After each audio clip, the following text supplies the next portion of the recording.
Radio Global presenta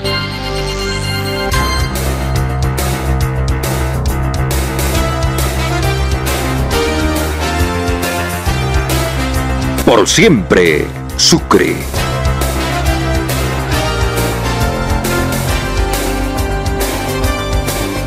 Un mano a mano diario con los personajes que le ponen el hombro a la región.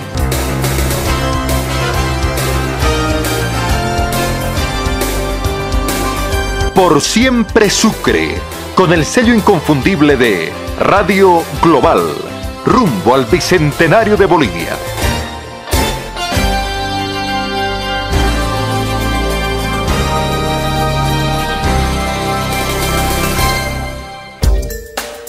Amigos, amigas de la radio, oyentes de Global, un gusto poder compartir a media tarde nuestra programación Por Siempre Sucre con gente que desde la cotidianidad le pone el hombro al departamento y le pone el hombro al país. Y de verdad me veo un poquito en aprietos para presentar a nuestro invitado de hoy. De verdad, un privilegio contar con una personalidad muy conocida a nivel internacional, con una personalidad que en algunos casos ha sido una especie de asesor de diferentes gobiernos en el Medio Oriente, Egipto, por ahí, en Latinoamérica, por algunos países centroamericanos o del Caribe. Él es máster en Administración de Empresas, graduado con honores del programa de Maestría para el Desarrollo de la Universidad Católica Boliviana y el Harvard Institute, graduado en Relaciones Internacionales. En fin, tiene varios cargos, tiene varios títulos que muestran que es un referente importante en el análisis particularmente financiero. Quiero saludar, el nombre es familiar en muchos medios, fundamentalmente del plano de carácter económico, financiero. Tengo el gusto de saludar a Jaime Dun de Ávila. ¿Cómo está, Jaime? Qué gusto tenerlo acá en Global. Muy buenas tardes, bienvenido primero a Sucre. Gracias. Capital de Bolivia, sede del Bicentenario, y bienvenido aquí a Global. Gracias, muchísimas gracias. En realidad el honor, el privilegio es mío estar aquí en Global y tener la oportunidad de conversar contigo, querido Fabio. Muchísimas gracias. A ver, un poquito para calentar el ambiente, creo, Jaime. ¿Quién es Jaime Dun?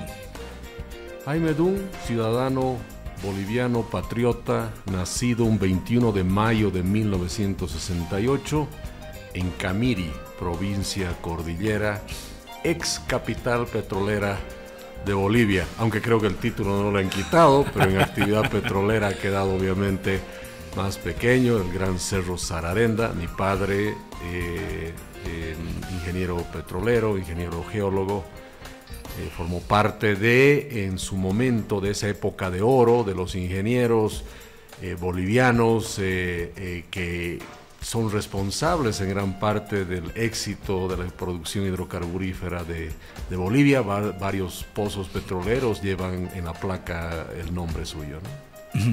¿Estudios primaria, secundaria, siempre en Camiri? Bueno, en Camiri estudié en el Colegio José Manuel Aponte de niño. Después me trasladé a la ciudad de La Paz porque mi padre fue destinado de Camiri a la ciudad de La Paz trabajando en yacimientos petrolíferos fiscales bolivianos.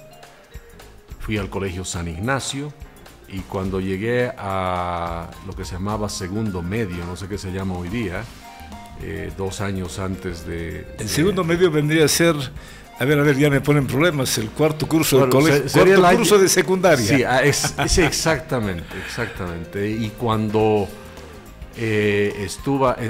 cuando estaba en el colegio San Ignacio, gané una beca para irme de intercambio a los Estados Unidos y terminar el colegio en los Estados Unidos. No solo que apliqué, hice todo el esfuerzo, 1 año de trabajo, de aplicación, porque en esas épocas los intercambios eran becas en realidad. Y terminé becado a los Estados Unidos. Sí tuve un periodo muy curioso, que lo que pasa es que yo estaba en el segundo año y tendría que entrar a lo que sería el último año. El tercer año de secundaria, que se llamaba en ese momento, lo tenía que adelantar para poder entrar a Estados Unidos directo al último año. Y bueno, había un procedimiento, me acuerdo, en el Ministerio de Educación, lo cumplo, salen resoluciones ministeriales y me dicen usted puede adelantar evidentemente el tercer año de secundaria, pero lo tiene que hacer ya asistiendo 3 meses al Liceo de Señoritas La Paz, porque no queda otra, y ahí va a terminar el tercer año en 3 meses, y bueno, quiere decirle los mejores 3 meses del colegio. Qué interesante, qué interesante. ¿Usted hizo los estudios superiores en la U Católica? ¿Qué estudió? No, en realidad después del colegio en los Estados Unidos gané una beca a una universidad que se llama Colgate University. Colgate se escribe Colgate, como el Colinos, la pasta de dientes, porque el inventor en realidad de la pasta de dientes es el que funda esa universidad en 1800 y algo. Entro a estudiar física y matemáticas, pero en los Estados Unidos los primeros 2 años tú estudias muchas cosas y no defines tu carrera hasta después del segundo año. Y también tomaba clases de ciencias políticas, relaciones internacionales, economía, y veo que me empieza a gustar eso. Soy seleccionado para estudiar también en Europa, en Ginebra. Como estudiaba física y matemáticas, también hago pasantías en el centro, en un acelerador de partículas que se llama el CERN. Temas obviamente de física cuántica muy avanzada. Y al mismo tiempo en Ginebra estaba en Naciones Unidas, ¿no? Haciendo pasantías, estudios, etcétera, etcétera. Y termino al final, por azares de la vida, termino cambiando mi carrera a Relaciones Internacionales y Ciencias Políticas. Me graduó con eso. Por casualidades de la vida, termino trabajando en un banco de inversión en los Estados Unidos. Me capacito en la Escuela de Mercado de Capitales de la Bolsa de Nueva York. Usted vale decir que hizo sus estudios superiores en el exterior, en Estados Unidos, sí, en gran parte. Y en Ginebra. Y en Ginebra, sí, pero al final también regreso a Bolivia, invitado por este gran señor que yo siempre voy a admirar mucho, falleció, que en paz descansa, el señor Max Fernández. Él me trae a Bolivia para que lo ayude a que la CBN cotice en la Bolsa de Nueva York, para hacer ese trabajo para él aquí en Bolivia, y termino quedándome aquí, ¿no es cierto? No solo que me caso, sino que trabajo en la Ley del Mercado de Valores de Bolivia, la que está vigente ahora de 1998. Yo trabajé en ese proyecto de ley que se volvió una realidad durante el gobierno de Banzer, el segundo gobierno de Banzer. Y aproveché de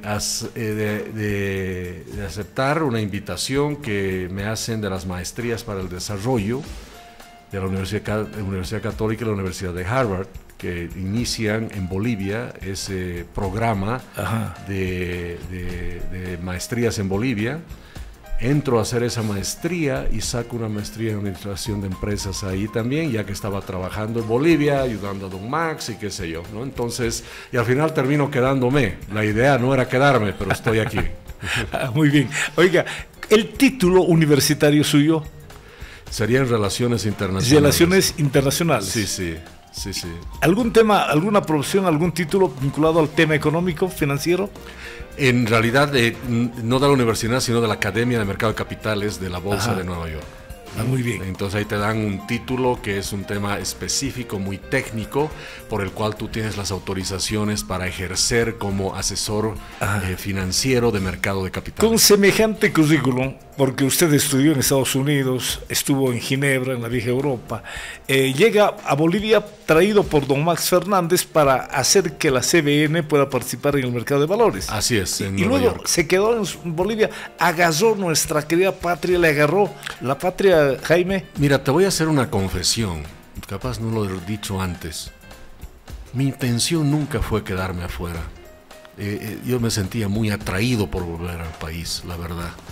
Y no porque extrañaba algo, sino que sentía que mi rol era trabajar en Bolivia.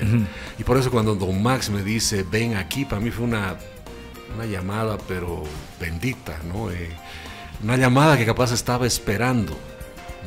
Nunca estaba en mis planes quedarme a vivir en los Estados Unidos por mucho tiempo. Yo decía, tengo que ganar experiencia, tengo que ganar la posibilidad, ¿no es cierto?, que es una ganancia al final de cuentas, de hacer contactos, conocer empresas, el mundo financiero, y volver a Bolivia y poder traer ese conocimiento al país. Y mira cómo se dieron las cosas, porque el poco conocimiento, al final de cuentas toma años todo esto que yo adquiero en la bolsa de valores, trabajando con los bancos de inversión, ayudando a financiar empresas, se vuelve un elemento fundamental para cuando yo vengo a Bolivia y encuentro que se está redactando una ley del mercado de valores y me invitan a participar como redactor principal de ese instrumento que sigue vigente hasta el día de hoy. Asesor también de algunos gobiernos, tanto en Latinoamérica como en el Medio Oriente. Sí, correcto. He trabajado asesorando, en este momento estoy trabajando en República Dominicana. Trabajé como asesor especial del presidente Danilo Medina en República Dominicana en su momento. También con el gobierno de Egipto, todo relacionado con el tema financiero, económico, mercado capitales, también para instituciones del gobierno de Guatemala, de Honduras en su momento también. Muy bien, estamos conversando con Jaime Dunn de Ávila, es un analista financiero. Acabamos de escuchar el currículum que tiene, es realmente extraordinario y es un privilegio compartir un espacio para hablar precisamente de los problemas de coyuntura en este campo del país. Ahora entremos ya a lo importante de lo que quiere fundamentalmente escuchar la radio para su audiencia, no solamente en Sucre, sino también a través de las redes sociales para la gente en el interior exterior. ¿Cómo evalúa la realidad económica actual de Bolivia? La realidad económica de Bolivia es una realidad de crisis, y no de ahora, sino de bastante tiempo atrás. Uno de los factores fundamentales por los cuales estamos en esta situación de crisis es porque quienes detentan el poder y las decisiones económicas no lo han querido reconocer a tiempo, y ahora lo reconocen de alguna manera, no totalmente, pero sí saben que hay dificultades, incluyendo el presidente, aunque creo, en mi opinión, hace un diagnóstico equivocado del problema económico. Es un tema de una crisis que lamentablemente, debo de decir con el dolor del alma, que se va a profundizar si no se hace nada. Muchos me dicen, Jaime, caramba, qué terrible la economía, la incertidumbre que tenemos. La verdad es que no hay incertidumbre. No hay incertidumbre. A ver, yo te hago el siguiente ejemplo imaginario. Si tú estás en un auto a 120 kilómetros por hora, en línea recta, y tú sabes que no hay puente al final y hay un precipicio, no me digas que hay incertidumbre de qué va a pasar. Hay certidumbre clara que vas a llegar al borde del precipicio y corres peligro de morir. Entonces hay la certidumbre de que la economía está yendo en la dirección incorrecta. Hay la certidumbre de que si no se hace algo a tiempo, el golpe va a ser demasiado duro. Yo advierto que no lleguemos, ¿no es cierto?, al filo del abismo. Y no solo eso, sale el presupuesto general del Estado del 2025 y en vez de ser un presupuesto austero, más cauto con el gasto, lo acelera. O sea, ha pisado el acelerador el presupuesto del 2025. Ahora ya no vamos a 120, vamos a 180. Al precipicio. Al precipicio. Y en vez de tomar medidas que nos desvíen de ese peligro, más bien nos apuntan y afilan la dirección aún más. Es más, he escuchado a algunos analistas decir, parece que esto está a propósito. ¿No? Esto está a propósito. Claramente se quiere acelerar el desastre. Yo todavía creo que no es así. Lo que pasa es que se está profundizando lo más que se puede el llamado modelo económico social comunitario productivo, que se basa esencialmente en el alto consumo y el alto gasto. Por lo tanto, lo único que están haciendo es intensificar en los últimos meses del año ¿no es cierto?, algo que va en cumplimiento del modelo. Lo que pasa es que el modelo nos lleva en la equivocación incorrecta. ¿Cómo se manifiesta la crisis? ¿Cómo identificar la misma, Jaime? Bueno, la crisis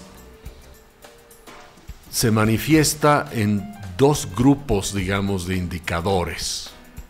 Primero son los indicadores, estos técnicos, estos indicadores macroeconómicos, que el Producto Interno Bruto, que el crecimiento económico, que la inflación, que el gasto público, que etcétera, etcétera, los niveles de deuda, inversión. Pero a la gente no le interesa eso. Le suena a cosas extrañas y tienen toda la razón.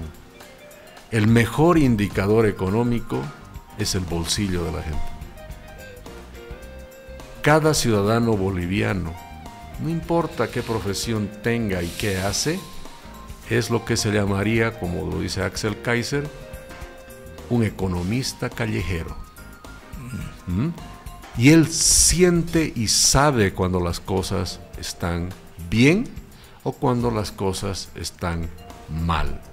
Por eso es que encuentra contradicciones cuando escucha a un analista decir, si es del gobierno, estamos creciendo, es momentáneo, no pasa nada.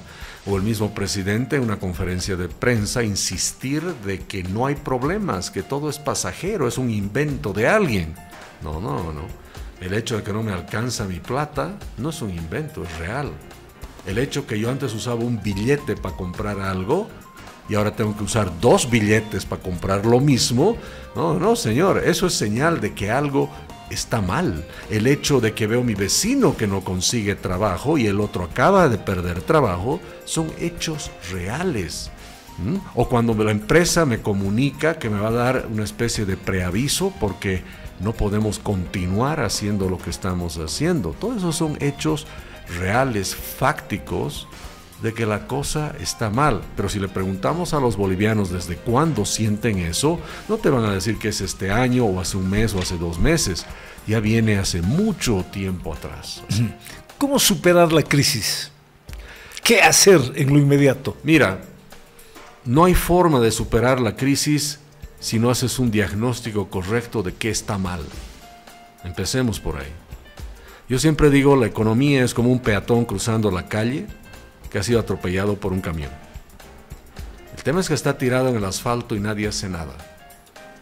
O sea, ni siquiera has hecho el esfuerzo de llevar a la economía a la sala de emergencia, porque se ignora todo. El gobierno dice, no, es temporal, pero mira, está pidiendo auxilio. Bueno, si es que grita es porque está vivo, ¿no? O sea, hay dolor ya, y eso se va a poner peor. Se está desangrando la economía boliviana. Entre 23 y 24, en términos médicos, podríamos decir que se ha desangrado el equivalente a 5.000 millones de litros de sangre, de dólares. Y eso no van a volver más. Por eso no hay dólares también. Entonces tenemos que llevar a la economía a la sala de emergencia y hacer el diagnóstico correcto. Pero ya antes de recoger a la economía del asfalto, podemos ver que hay huesos rotos, que hay hemorragias y tiene que llegar rápidamente a la sala de emergencia. Entonces, ¿qué es lo que está causando la crisis en Bolivia? Fíjate, Fabio, es bien importante. La gente siempre dice, y el presidente lo dijo cuando habló al público en una transmisión en vivo, él dijo, el problema de la economía es la falta de dólares y la falta de combustibles. Y eso no es cierto. La falta de dólares, la falta de combustibles, y tenemos que adicionar ahora, y el incremento sostenido de los precios, no son el problema, son el resultado del problema. Son causados por el problema. ¿Y cuál es el problema? El hecho que el gobierno se ha dedicado a gastar más plata de lo que tiene. Eso se llaman déficit fiscales. Desde el año 2014, 2025 son puros déficit fiscales. Si tú sumas todo el gasto adicional que ha tenido el gobierno por encima de sus ingresos, ya es prácticamente un Producto Interno Bruto de Bolivia, más de 40.000 millones de dólares. O sea, toda la producción de un año de Bolivia se ha consumido, se ha perdido en el tiempo a través del gasto público.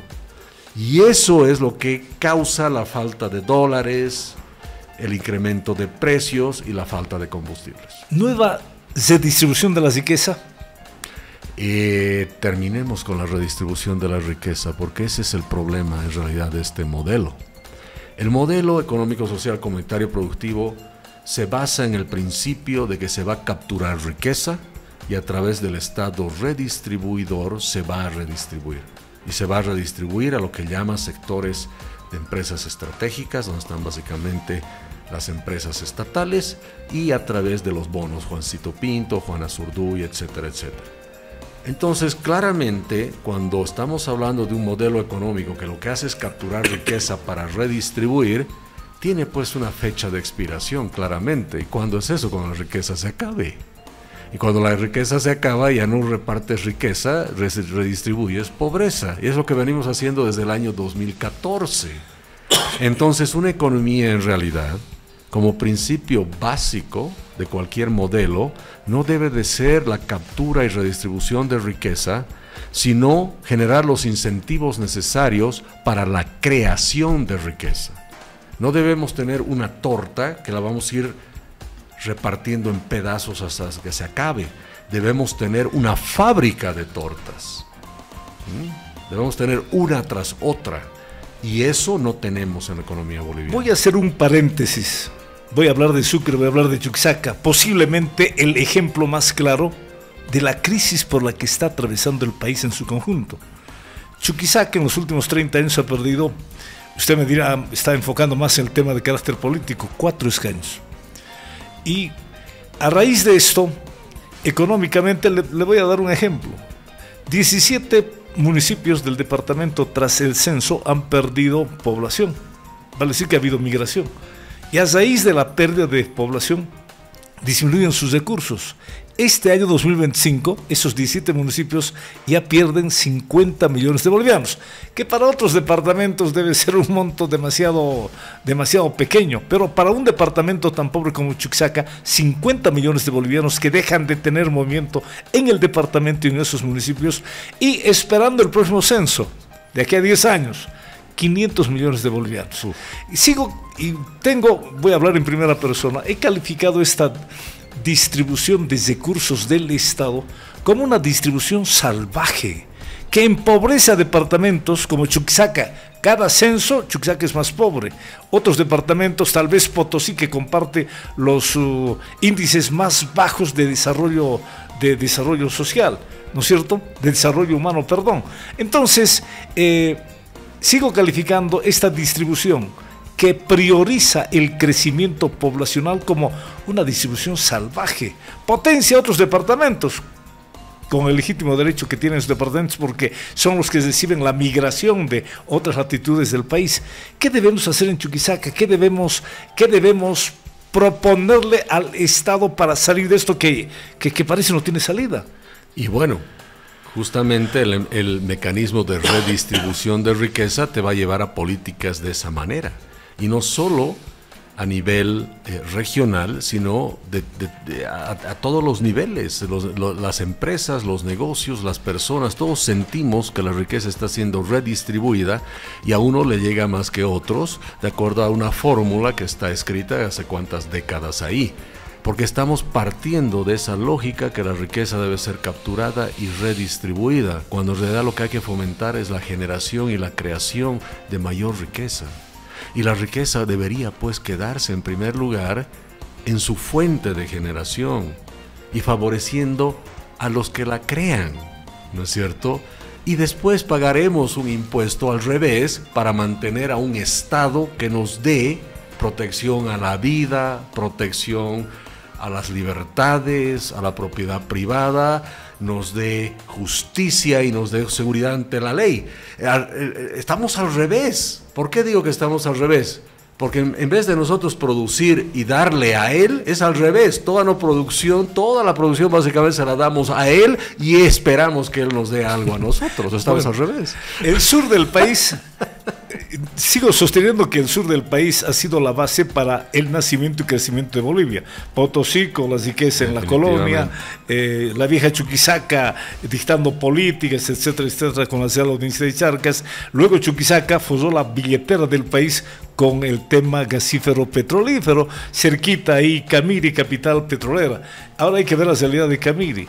Hay que ver la realidad de Chuquisaca y Potosí, que Así tanto es. aportaron, forzaron con mucha plata la billetera del país y nos encontramos en una situación dramática, querido Jaime. Correcto, porque seguimos con esa lógica de captura de riqueza a través de recursos naturales.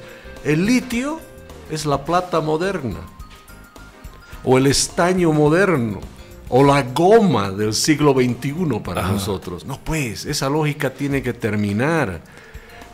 Tenemos que ir a la riqueza, perdón, a la generación de riqueza y creación de riqueza que viene producto del trabajo de la gente, de los individuos. El mejor recurso natural es la gente. Dejemos a la gente trabajar en paz, innovar, crear emprendimientos, ser empresarios grandes, pequeños. La actividad económica que se genera en las ciudades debe fluir libremente, no como ahora que tú quieres poner un negocio y te pasas formularios, licencias, permisos, autorizaciones, asfixia económica impositiva, impuestos, aranceles, porque no producimos en Bolivia, que traer la máquina, Dios te salve, traer desde el exterior máquina, la máquina entra a la aduana, que el canal rojo, azul, no sé qué vainas, y el rato que quieres sacar de la aduana tienes que pagar una cantidad de impuestos y aranceles, y tú no has producido tu primer producto que quieres vender y ya estás pagando por todos lados. Por favor, ¿dónde está la lógica? Esa situación se refleja en esta ciudad tan pobre, en un departamento tan pobre. Alguien que quiere emprender como Suchas, las instituciones que crean impuestos de toda naturaleza, ¿no es cierto?, asfixian y no terminan prácticamente desarrollar ese emprendimiento que podría generar fuentes de trabajo, generar economía. Así es, y por eso yo digo, Bolivia es un país de 9 departamentos, pero en realidad de 9 jaulas. Entonces somos prisioneros del centralismo. Y el dueño de la llave de cada jaula, en el aniversario de cada departamento, lleva la llave.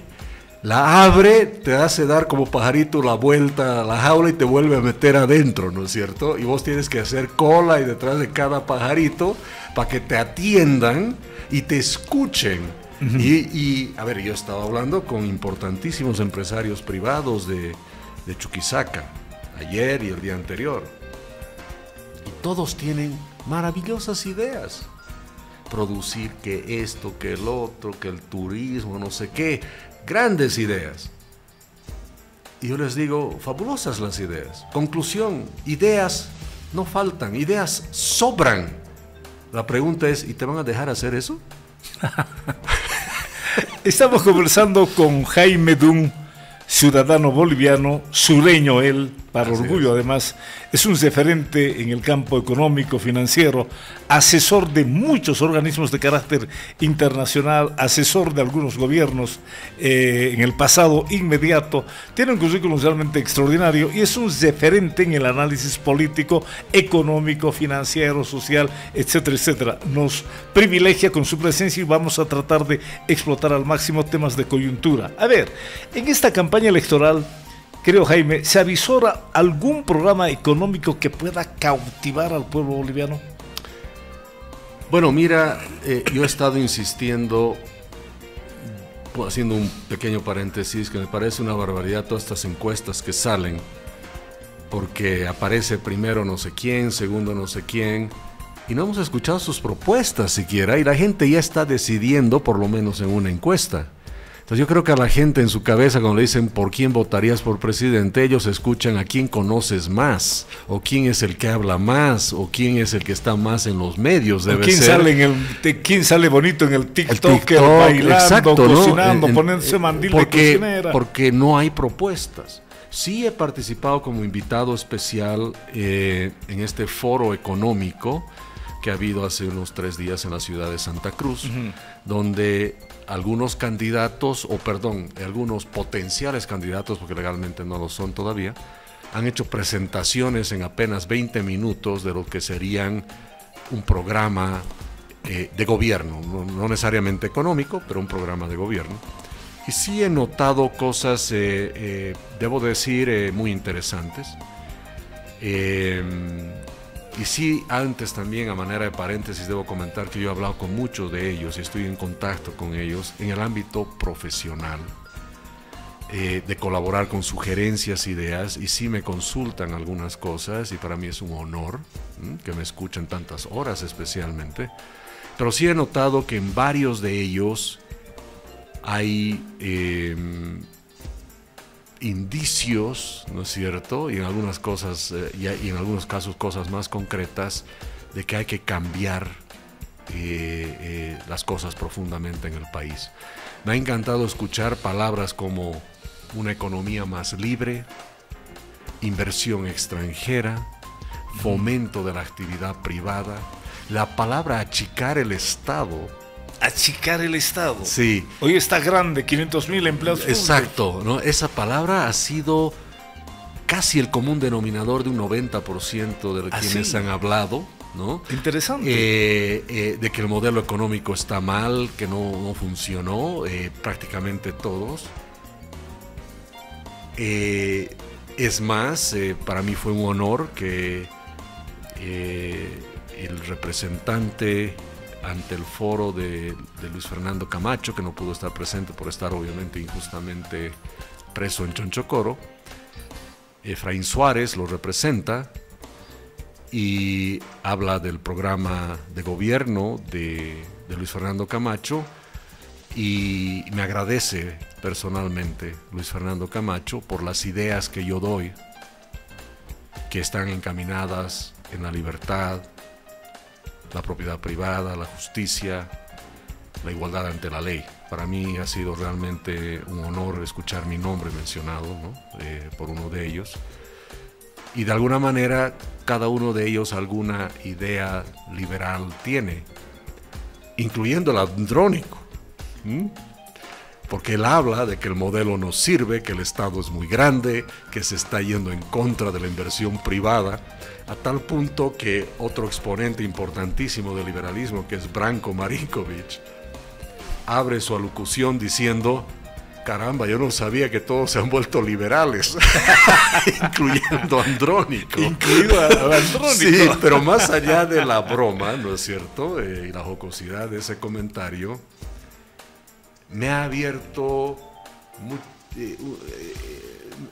realmente me ha abierto la mente a ver, ¿no?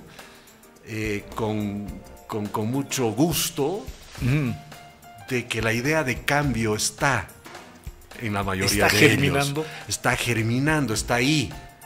Por supuesto, hay que ser cautos, porque muchos me dicen: Jaime, no te emociones mucho, me decía un colega tuyo. Muchos dicen eso, pero de ahí a que lo hagan es otra cosa. Es cierto, ¿no? Pueden ser cantos de sirena de alguno de ellos. Exacto.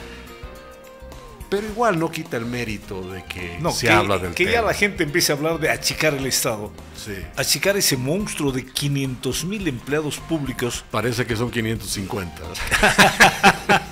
550,000 empleados públicos que se comen los recursos del Estado. Así es, un poquito más de $20 millones al día. 20 millones de dólares. Qué lindo sería que se hable de cómo evitar la subvención de carburantes.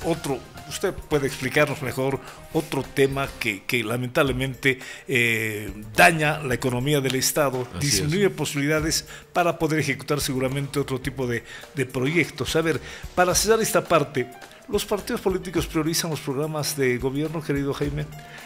Bueno, yo creo que deberían los partidos políticos con programas serios, deberían priorizar eso. Pero la realidad política en Bolivia es tal, lamentablemente, querido Fabio, que tú puedes tener un programa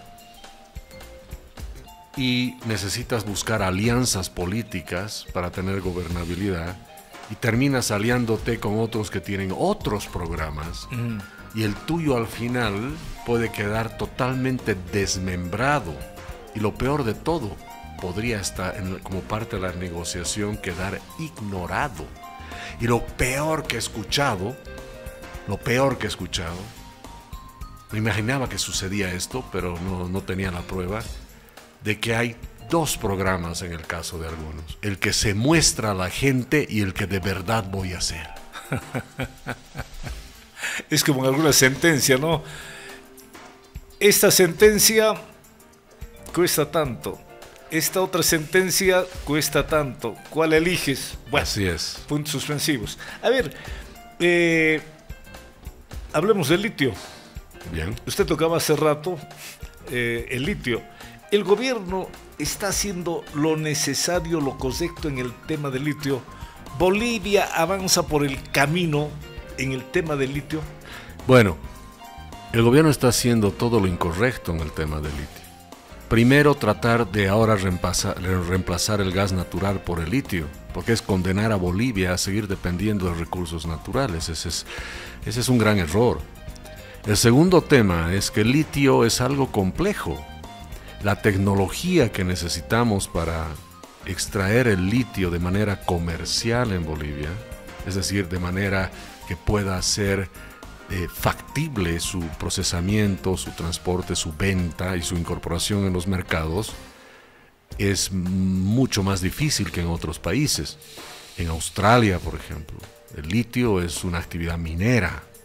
En Bolivia parece que es más una actividad química, ¿no?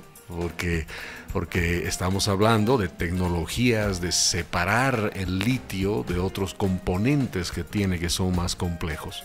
Y no estamos destruyendo, no estamos reduciendo rocas en polvo para conseguir el litio, nada de esa cosa. O sea, no estamos haciendo cuevas o haciendo operaciones como hacen generalmente en los campos mineros. Eso es un proceso más químico en Bolivia, lo cual significa que esa tecnología es relativamente nueva en el mundo.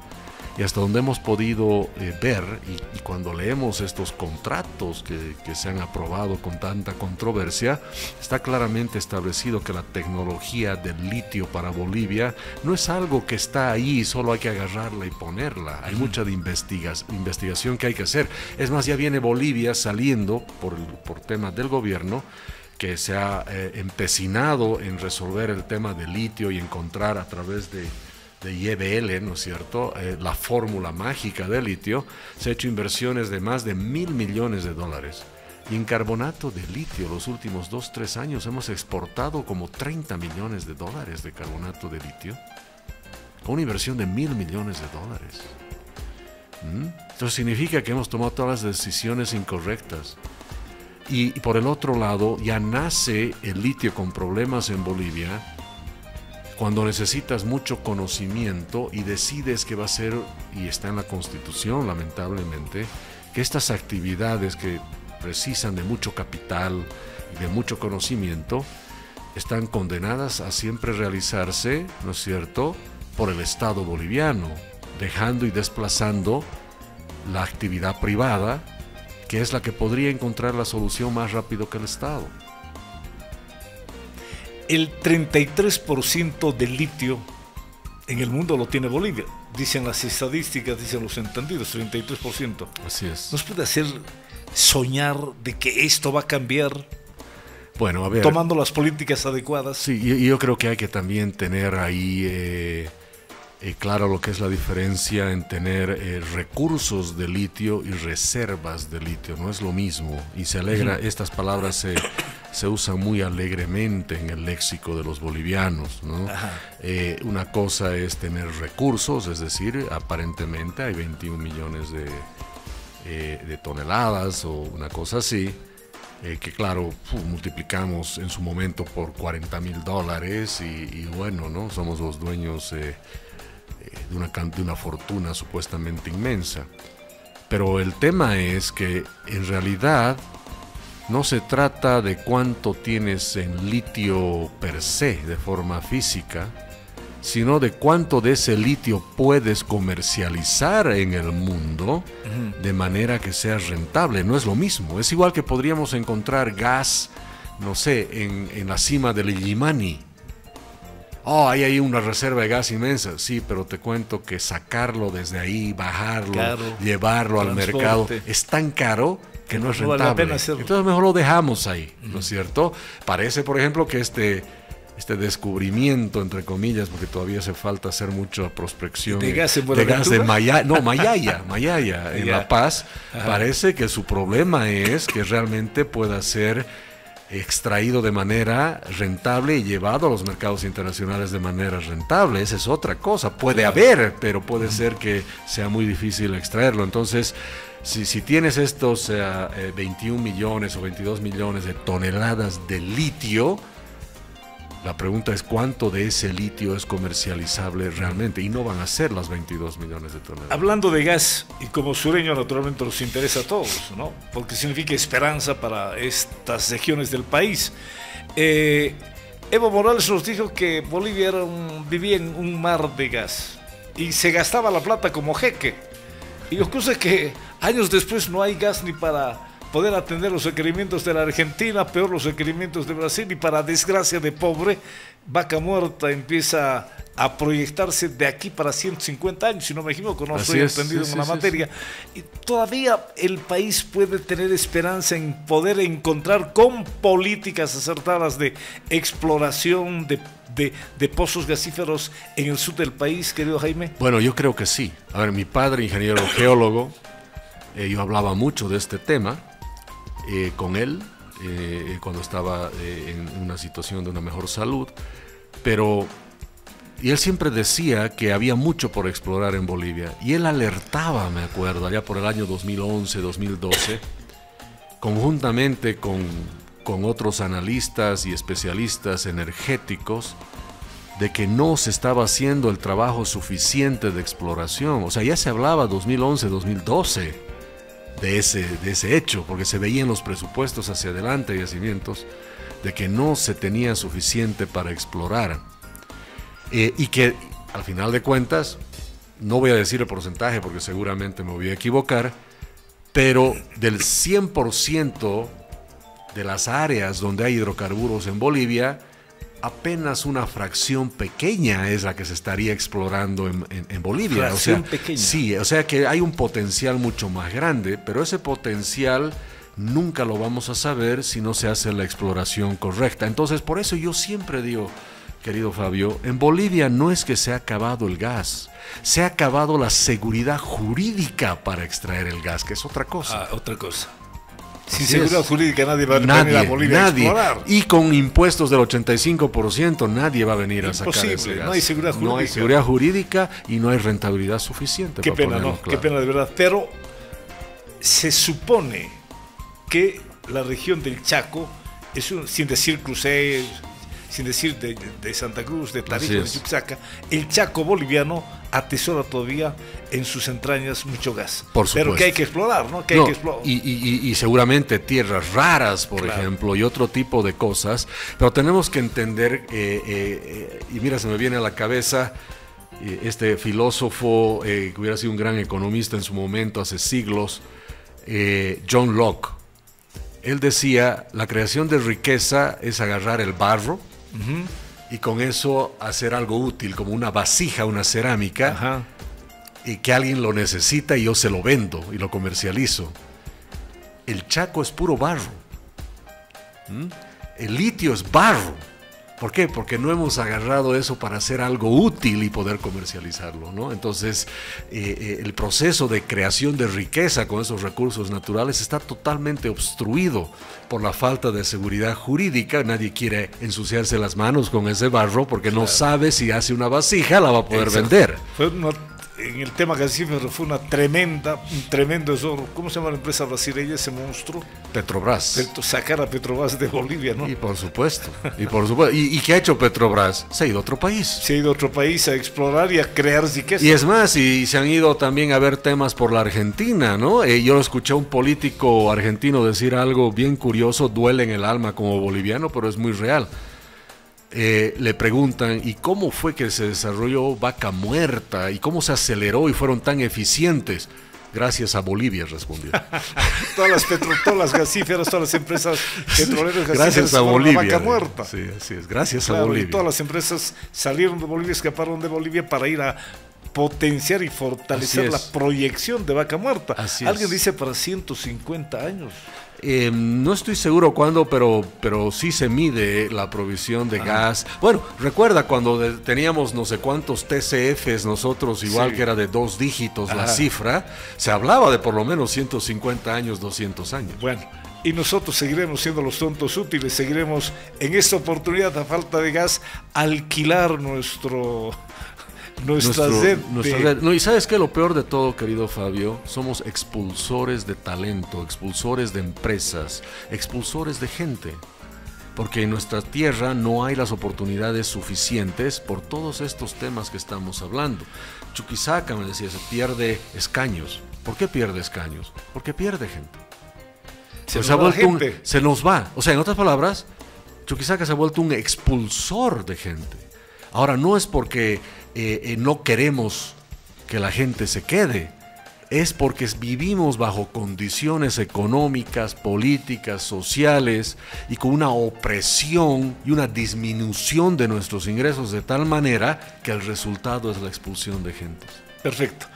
Estamos hablando con Jaime Dunn, un analista financiero con un currículum extraordinario, es un referente internacional y es un privilegio contar con su presencia, mi querido Jaime, lo digo abiertamente, porque estamos escuchando conceptos bastante interesantes. A ver, ¿cómo analiza? Cambiaremos un poco porque usted es un analista muy interesante y seguramente su comentario va a ser también interesante. ¿Cómo analiza el escenario político de cara a las elecciones de agosto? Lo veo todavía muy precario, lo veo como que no hemos aprendido del pasado. Se habla de unidad aquí, unidad allá, primarias por allá, pero no se concretan esas ideas. Ya se habló de unidad en el pasado, el mismo 2020 se hablaba de unidad, ¿no es cierto? Y que se deberían bajarse los que no tienen posibilidades. Es más, sí creo que fue en esta última elección que algún candidato quedó todavía su foto en la papeleta, ¿no es cierto? Ya se había bajado, pero se bajó tarde. Entonces veo que en el ámbito político hay definitivamente la claridad y la convicción que tiene que haber un solo candidato.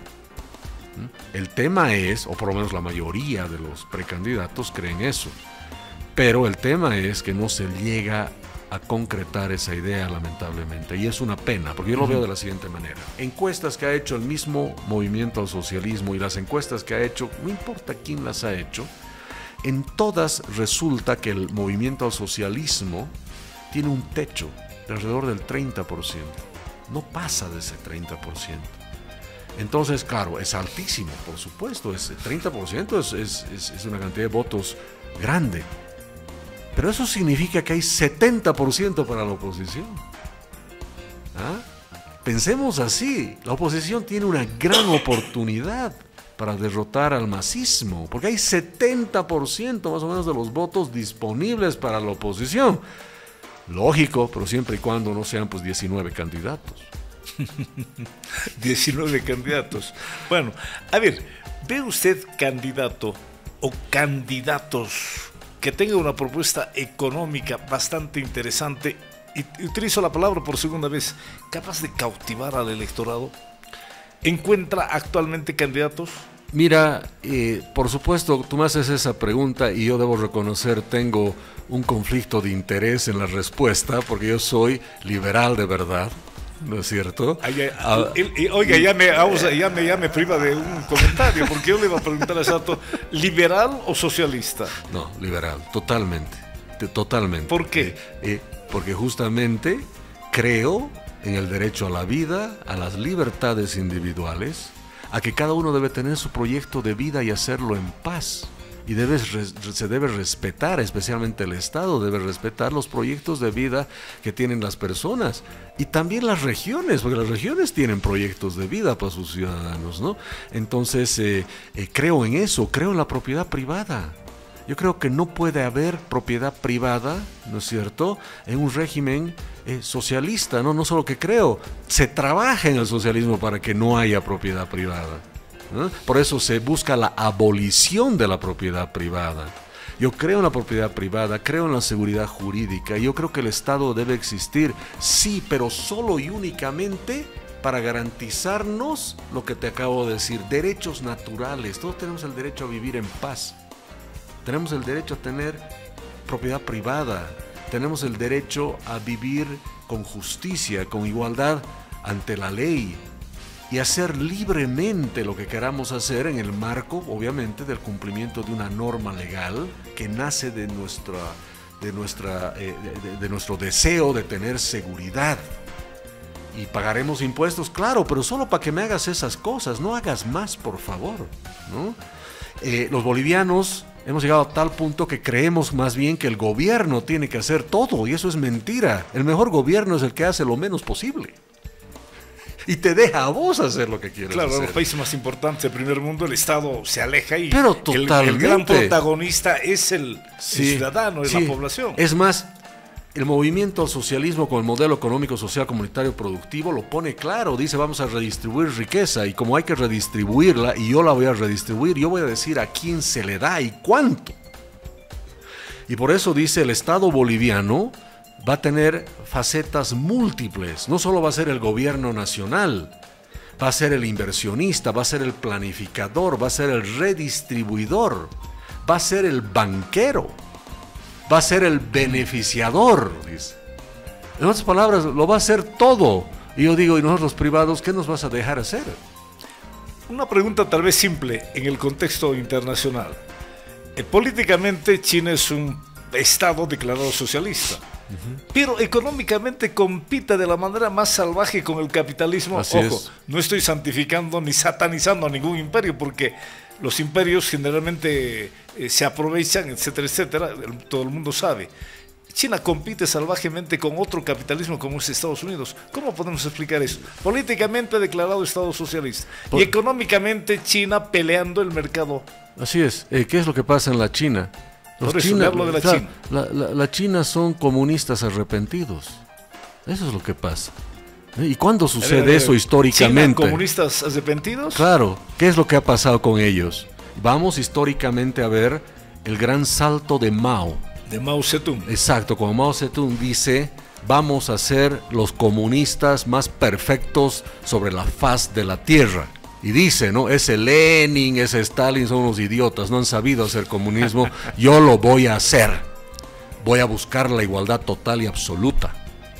Y Mao dice, eso se va a lograr aboliendo la propiedad privada, llevando a la gente al campo. Todos tienen que comer lo mismo si queremos que sean iguales. Los manda a sembrar y comer arroz. Producto del gran salto de Mao, gran salto adelante, que de adelante no saltó nada, se fue para atrás la China. La China como país colapsa económicamente y en el camino se lleva 50 millones de vidas. 35 millones eran mujeres y niños y la mayoría muere de hambre. Yo podría decir que ha logrado la igualdad, porque cuando están muertos todos son iguales, ¿no? Por lo menos 50 millones de muertos son 50 millones de seres humanos que terminaron en igualdad perfecta, pero a un costo económico muy grande. Entonces vienen las reformas, porque aparece otro chinito, ¿no es cierto?, llamado Deng Xiaoping. Y él dice, me he dado cuenta que económicamente estamos yendo mal. Y no solo eso, descubren que dentro de la China, desafiando el poder central del Estado y las fuerzas de la coacción y opresión estatal, empiezan a haber granjeros que empiezan a producir lo que ellos ven conveniente y empiezan a negociar entre ellos. Y Deng Xiaoping descubre que dentro de la China comunista, ya como un mecanismo de supervivencia, había empezado a surgir la propiedad privada. Y claro, me imagino alguien dice, vayan a matar a esos. Y Deng Xiaoping dicen, caballeros, tranquilos. No importa el color del gato, el tema es que case ratones, dice. Entonces, no, pero somos comunistas. No importa, dice. La cosa es que la economía funcione. Y él hace la gran apertura a la propiedad privada y al comercio privado. Y tienes la China que tienes hoy en día, totalmente, ¿no?, con con un capitalismo bullante, ¿no es cierto?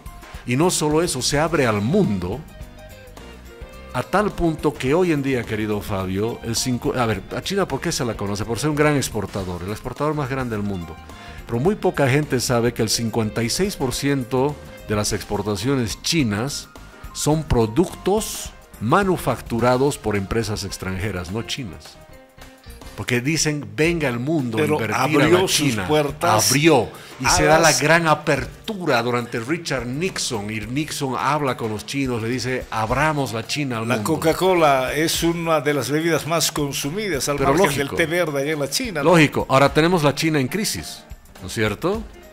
¿Por qué tenemos la China en crisis? Cuando tú haces un análisis, descubres que la China está en crisis porque ese crecimiento, ese capitalismo chino, evidentemente ha generado desigualdades. Porque la desigualdad se lo ve como algo totalmente negativo, pero no lo es. No lo es, y te explico. Resulta que hay estudiantes chinos que son más inteligentes que otros. Ellos avanzan más rápido en la universidad y se vuelven empresarios más exitosos. Y este otro no lo es. Hay desigualdad. Sí, pero es desigualdad buena, porque se ha estimulado la competencia, y donde hay competencia siempre va a haber uno que es mejor que el otro. Entonces Xi agarra ahora y dice, quiero que volvamos al pasado porque hay mucha desigualdad, y ya lleva 4 o 5 años revirtiendo todas las políticas de apertura china. Las empresas extranjeras que estaban ayudando a las exportaciones chinas, muchas grandes tecnológicas, están yendo al Japón y a otros lados porque ven en la China un peligro, que quieren ir hacia atrás. ¿Resultado cuál es? Una China que está con temas económicos complejos. A ver, el tema próximo es obligatorio, tomando en cuenta la capacidad de análisis que tiene. Milei. ¿Lo de Milei en la Argentina es un milagro? Lo de Milei lo pongamos de la siguiente manera. Las acciones en la economía que está haciendo, las medidas que está tomando, no son milagro. Es lo que tienes que hacer cuando gastas mucha plata y tienes un Estado que ha dilapidado todas sus reservas y ha causado uno de los peores males en una economía, que es la inflación. Entonces, lo que está haciendo, está aplicando la receta correcta. Pero que hay un milagro, sí. ¿Y cuál es el milagro? Caramba, cómo este hombre ha logrado convencer a la gente de que eso es necesario que se haga. Oiga, ¿no? Sin tener presencia en la Asamblea o en el Congreso argentino. Así es. Además, debe ser el único gobernante que ha llegado al poder haciendo campaña diciendo que todo se va a poner peor. Claro. Eso es un milagro. Porque no tiene mayoría en el Congreso. No tiene. Muy fácilmente la oposición puede bloquearle a todos los proyectos que tiene Milei para dar estabilidad económica a la Argentina. Así es. Pero el Congreso argentino está obrando pensando en el bien común de la población. Recuerdo que a los 2 meses o al 1 mes de las medidas de shock que planteó Milei, ¿no es cierto?, hubo amenaza de los kirchneristas de movilizar a la clase obrera. ¿Quiénes? Piqueteros. Los piqueteros, que los piqueteros iban a poblar avenidas, plazas, iban a desestabilizar al gobierno de Milei. Una vez, y después los piqueteros desaparecieron como haciendo pensar a la gente de que también entraron en conciencia y que lo que estaba haciendo Milei era por el bien de la Argentina. Pasó 1 año y la Argentina está estabilizada y va camino a ser lo que siempre fue. Así es. En algún momento, en los años 30, fue una potencia mundial Argentina, ¿no? Así es, y justamente estás empezando a tener ya de manera acelerada una reducción constante de la pobreza. Y eso se puede hacer en Bolivia. Claro, y por supuesto que sí. El hecho que bajas la inflación, eso repercute inmediatamente en la reducción de la pobreza. Porque una forma de extraer patrimonio o riqueza de la gente es a través del proceso inflacionario que te hace más pobre, porque tu plata cada vez vale menos. O sea, tú sigues trabajando como siempre y de pronto eres más pobre. A ver, los bolivianos, lo pongamos clarísimo, que esté claro, con la inflación que tenemos y la pérdida del poder adquisitivo de nuestra moneda, la devaluación frente al dólar, los bolivianos somos 50-60% más pobres que antes y ni nos hemos dado cuenta, imagínate. Grave. Donald Trump dijo que va a llevar años de florecimiento a la economía norteamericana, que van a ser 5 años o 4 años de oro los que va a tener Estados Unidos. ¿Sí? No.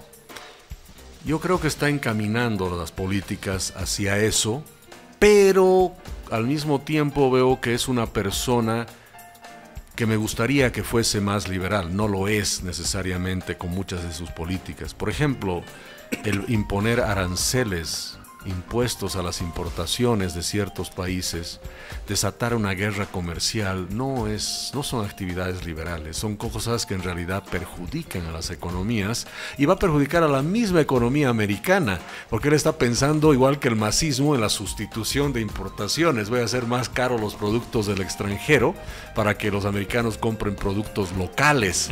Puede ser que logre algo de eso, pero al final de cuentas también lo que va a hacer con eso, al encarecer las importaciones, porque al final de cuentas, ¿quién compra las importaciones? Los consumidores americanos. Entonces Donald Trump, con esas medidas, que no son las correctas a mi parecer, está dejando el peso de la pelea política y esa retórica hasta medio personal que tiene con algunos gobernantes, está haciendo que el peso de todo ese costo adicional recaiga sobre los consumidores. Contra China particularmente, Canadá también, ¿no? Canadá, China, y México también, México. Exactamente, ¿no? Entonces, yo creo que sin embargo eso va a empezar a regularse poco a poco, porque no tiene mucho sentido.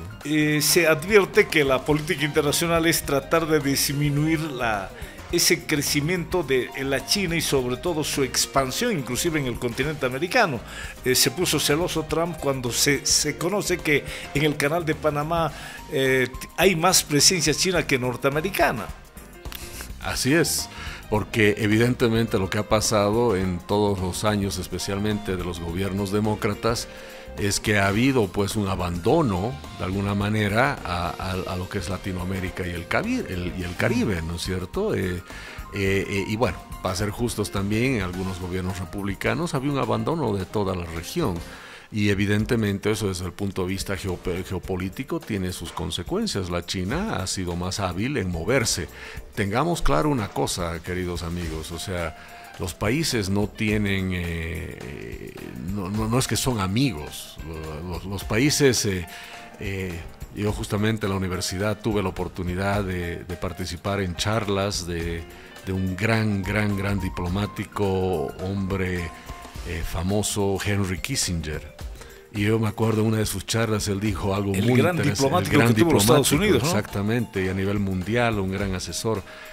Y él decía: seamos claros, amigos, decía, los países no son amigos, los países tienen intereses, no son igual que las personas, decía. No existe eso de él me ha mirado feo y por lo tanto reacciono, porque son países. Los países no tienen alma, decía él. Yeah. Cuando un país muere, no se va al cielo. Oiga, qué interesante, qué manera de graficar, ¿no? A ver, hay un coqueteo mutuo entre Putin y Trump. ¿Le dice algo? Otra vez, los países no tienen alma, tienen intereses.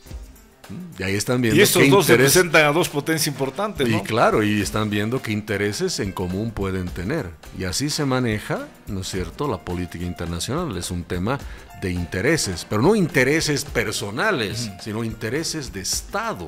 Por eso, por ejemplo, Bolivia, que dice, no, nosotros solo vamos a comercializar con los países del BRICS o con el ALBA, Cuba, Nicaragua, Venezuela. ¿Qué interés tenemos nosotros con Cuba? O los cubanos con nosotros. BOA se acaba de denunciar que va con 12 pasajeros, creo, a la semana. Imagínese, ¿no? Con un avión de 150 pasajeros lleva 50 50 Claro. Vale decir que el Estado está financiando, está costeando, estamos subvencionando los viajes, está subvencionando los viajes de Santa Cruz a La Habana. Exacto, entonces la lógica nos dice, como agentes económicos que todos somos, no va en nuestros mejores intereses hacer eso, pues se termina, se acaba, punto. ¿Ah? Los estados tienen que velar por el mejor interés de sus ciudadanos, no de un partido político o lo que es peor, porque yo digo nomás, Bolivia tiene una monarquía, ¿no? De la familia real. Para cesar el tema internacional, la guerra Rusia-Ucrania, el tema entre Hamas y Israel, ¿tendrán a agudizarse o a temperarse para buscar la paz? Justamente yo creo que la aparición de Donald Trump y el tratar de alinear los intereses de los países va a hacer que se reconfigure el conflicto. Porque creo que no se están viendo intereses, se están viendo justamente temas políticos, ideológicos, religiosos encima del interés que podrían tener los estados. Y el interés máximo que quiere cualquier estado es vivir en paz. Perfecto. ¿Tentado para hacer política, Jaime Dunn? Bueno, política estoy haciendo. Política ahorita partidaria. Ya lo estoy haciendo. Todos lo hacemos. Política partidaria. Más que...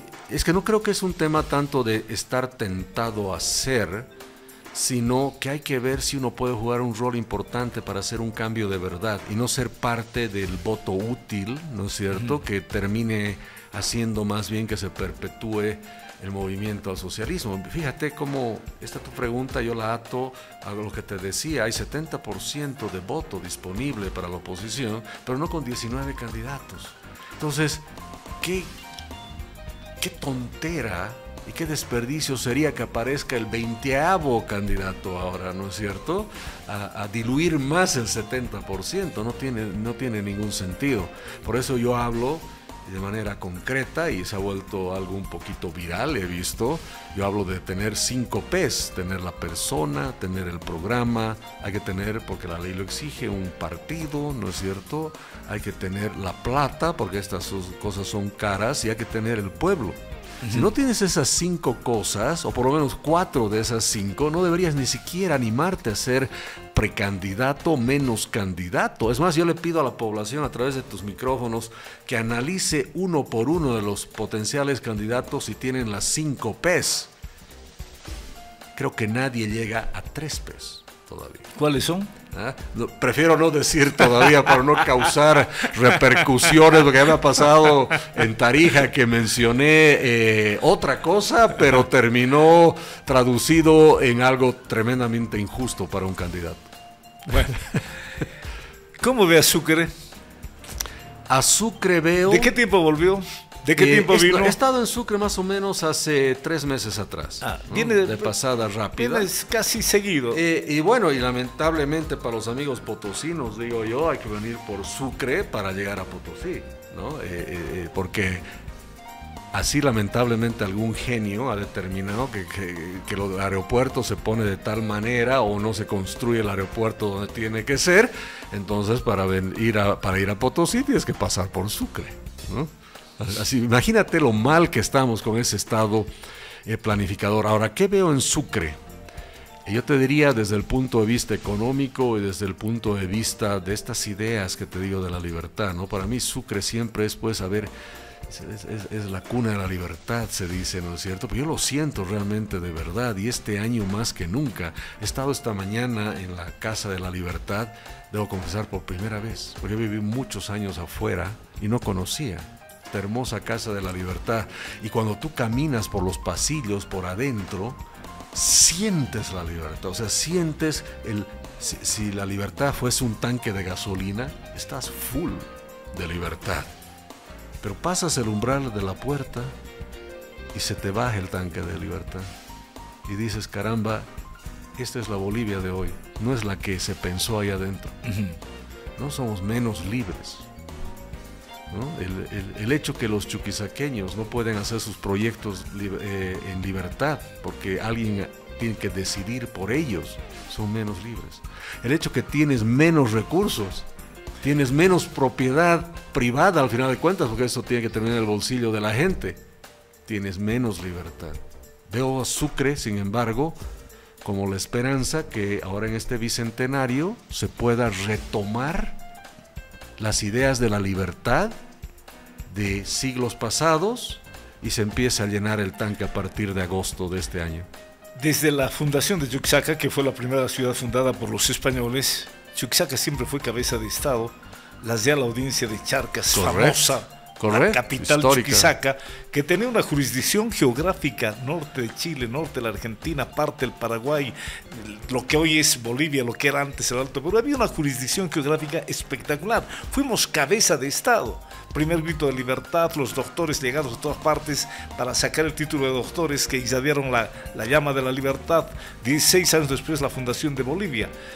Pero vino la guerra federal y el siglo XX fue un siglo con, ¿qué le digo?, marginaron a Chuquisaca de una manera sistemática hasta convertir en una de las ciudades más pobres, en un departamento más pobre.